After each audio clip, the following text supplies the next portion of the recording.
வணக்கம், நமஸ்காரம். இன்று நாம் தரிசிக்கவிருக்கும் அற்புதமான திருக்கோயில் சென்னை மாநகரில் வேளாச்சேரி அப்படின்னு இன்று நாம் அழைக்கும் வேத ஸ்ரேணி அப்படின்ற திருக்கோயில். அருள்மிகு கருணாம்பிகை சமேத ஸ்ரீ தண்டீஸ்வரர் திருக்கோயில் தான் நம்ம பார்த்து கொண்டிருப்பது.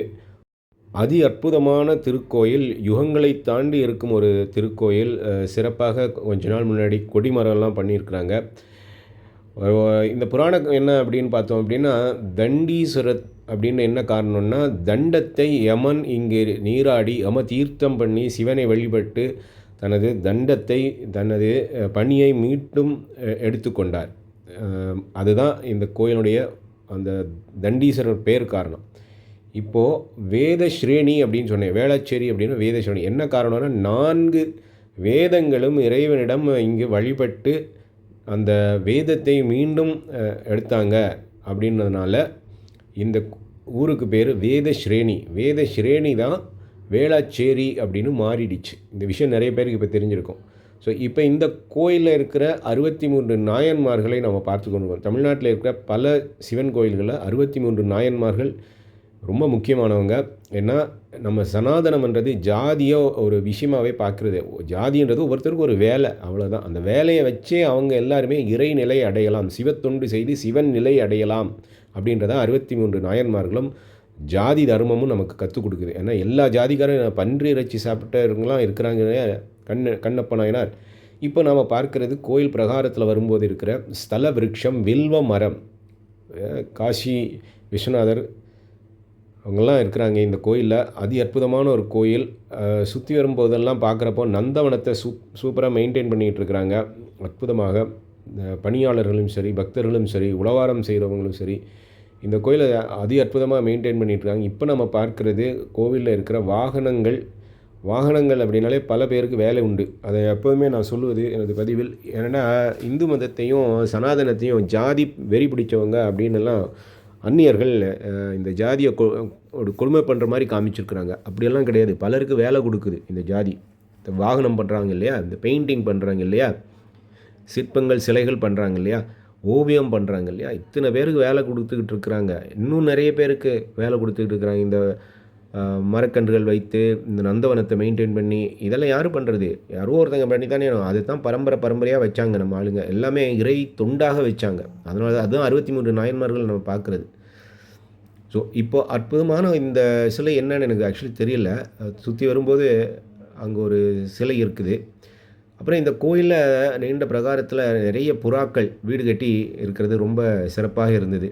புறாக்கள் இந்த கோயிலில் வீடு கட்டி கூடு கட்டி நிறைய அற்புதமாக இருக்குது. ஸோ நவகிரகங்களை தாண்டி நாம் வரும்போது மறுபடியும் ஒரு வில்வம் விருட்சம் பார்க்குறோம், மரம் பார்க்குறோம். சிறப்பாக இருக்குது. என்வாயன்மெண்டல் சயின்ஸ் அப்படின்னு இன்று பேசுகிறாங்க. மரம் செடியெல்லாம் வளங்குறங்க அப்படின்னு. அதை தான் நம்ம மதத்தில் வந்து நம்ம விருட்சம் அப்புறம் தீர்த்தம் அப்படின்னு குளம்லாம் வச்சுருக்கிறதுக்கு காரணம் அதுதான். கொஞ்ச நாள் முன்னாடி தான் இந்த கொடி ஸ்தம்பம் பண்ணினாங்க, சிறப்பாக பண்ணினாங்க.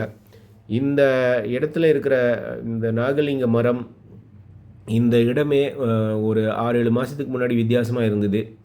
இப்போது அதி சிறப்பாக மெயின்டைன் பண்ணி தூய்மையாக பண்ணிகிட்ருக்குறாங்க. நல்லா சிறப்பாக இருக்குது. இந்த கோயிலில் இன்னொரு விசேஷம் என்ன அப்படின்னா, யமன் வழிபட்டு பூஜித்து திரும்ப பெற்றதுனால் இங்கே இந்த சஷ்டி அப்த பூர்த்தி பண்ணுறவங்க, 80 வயது பூஜை பண்ணுறவங்க, இவங்க எல்லாம் இந்த திருக்கோயிலில் ரொம்ப விசேஷமாக யாகங்கள் பண்ணி கோபூஜை பண்ணி சிறப்பாக பண்ணிட்டுறாங்க. அதை தான் இப்போ பார்க்குறோம். நான் சென்றபோது அந்த மாதிரியான பூஜைகள் நடந்து கொண்டிருந்தது. பக்தர்கள் அவங்களுடைய ஆயுளை நீட்டிப்பதற்கும் சிறப்பாக இருக்கணும் அவர்கள் வாழ்க்கை அப்படின்றதுக்கு இந்த திருக்கோயிலில் நிறைய பேர் சஷ்டியப்த பூர்த்தியெல்லாம் பண்ணுறாங்க. அதற்கான வசதி இங்கே பண்ணி கொடுத்துருக்குறாங்க. அதை நிறைய பக்தர்கள் சிறப்பாக பயன்படுத்திக்கிட்டு இருக்கிறதையும் பார்க்க முடிந்தது. கோபூஜையெல்லாம் பண்ணி யாகங்கள் பண்ணி அதுதான் இப்போ நீங்கள் பார்க்குறீங்க. ஸோ இந்த திருக்கோயிலில் அதி அற்புதமாக சிறப்பாக இருக்குது. போத்தீஸ் கோயிலை மினியேச்சர் சைஸில் எப்படி மாடல் பண்ணிடுறாங்கன்னு பாருங்கள். ஸோ சென்னையில் இருக்கிறீங்க அப்படின்னா மயிலாப்பூர் கோயில், அப்புறம் திருவொத்தியூர், திருவான்மியூர் அப்படின்ற பெரிய பெரிய கோயில், திருவல்லிக்கேணி அப்படின்றதெல்லாம் இல்லாமல் இத்தனை கோயில்கள் நிறைய இருக்குது. தண்டீஸ்வரர் கோயில் வேளாச்சேரியில் அதுக்கு புராண காலத்தில் யுகமாக இருக்குது பாருங்கள். எவ்வளவு விசேஷமான யமனே வந்து பூஜித்து வழிபட்ட திருக்கோயில், யமன் உருவாக்கிய யம தீர்த்தம் அப்படின்ற விசேஷங்களோட, அதனால் திருக்கோயிலில் நிறைய அடியார்கள் 2ஆம் ஞாயிற்றுக்கிழமை, மாதத்தில் 2ஆம் ஞாயிற்றுக்கிழமை உழவார திருப்பணி மிக சிறப்பாக பண்ணி கொடுக்குறாங்க. அதனால் நீங்கள் முடிந்ததனால் 2ஆம் ஞாயிற்றுக்கிழமை உழவார திருப்பணியிலும் கலந்து கொள்ள வேண்டும். இத்திருக்கோயிலுக்கு நம்மளால் முடிந்த கைங்கரியங்களை பண்ணி திருக்கோயிலை நாம் இன்னும் சிறப்பிக்க வேண்டும். அதுக்கு தான் இந்த பதிவு. ஏன்னா நமது வேறு எந்த நாட்டிலையும் இத்தனை கோயில்கள் கிடையாது. யுகம் யுகமாக இருந்துக்கிட்டு இருக்குது பாருங்கள். சனாதனத்தை யாரும் ஒழித்திட முடியாது. ஏன்னா யுகம் யுகமாக இருந்துக்கிட்டு இருக்கு. எந்த மதம் இத்தனை லட்சக்கணக்கான வருடங்களாக தொடர்ந்து இருந்துக்கிட்டு இருக்கு.